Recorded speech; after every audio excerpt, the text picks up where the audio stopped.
গতকাল আমি আর আমার দিদি কাকুরগাছির মনসা মায়ের মন্দিরে পুজো দিতে গিয়েছিলাম।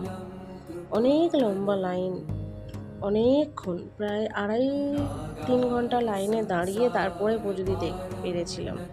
তো পূজার জন্য সামগ্রী সব কিছু বাড়ি থেকে কিনে নিয়ে গিয়েছিলাম, কিছু ওখান থেকে কিনে নিয়েছিলাম।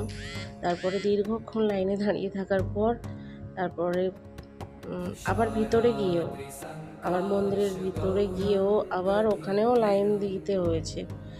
তারপরে দেখো দেখা যাচ্ছে ওখানে আবার মোবাইলে ছবি তোলাও বারণ, ভিডিও করাও বারণ।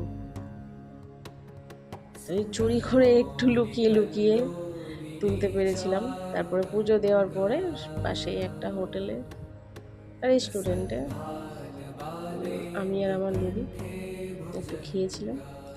তারপরে বাড়ি চলে আসলাম ঘুরতে।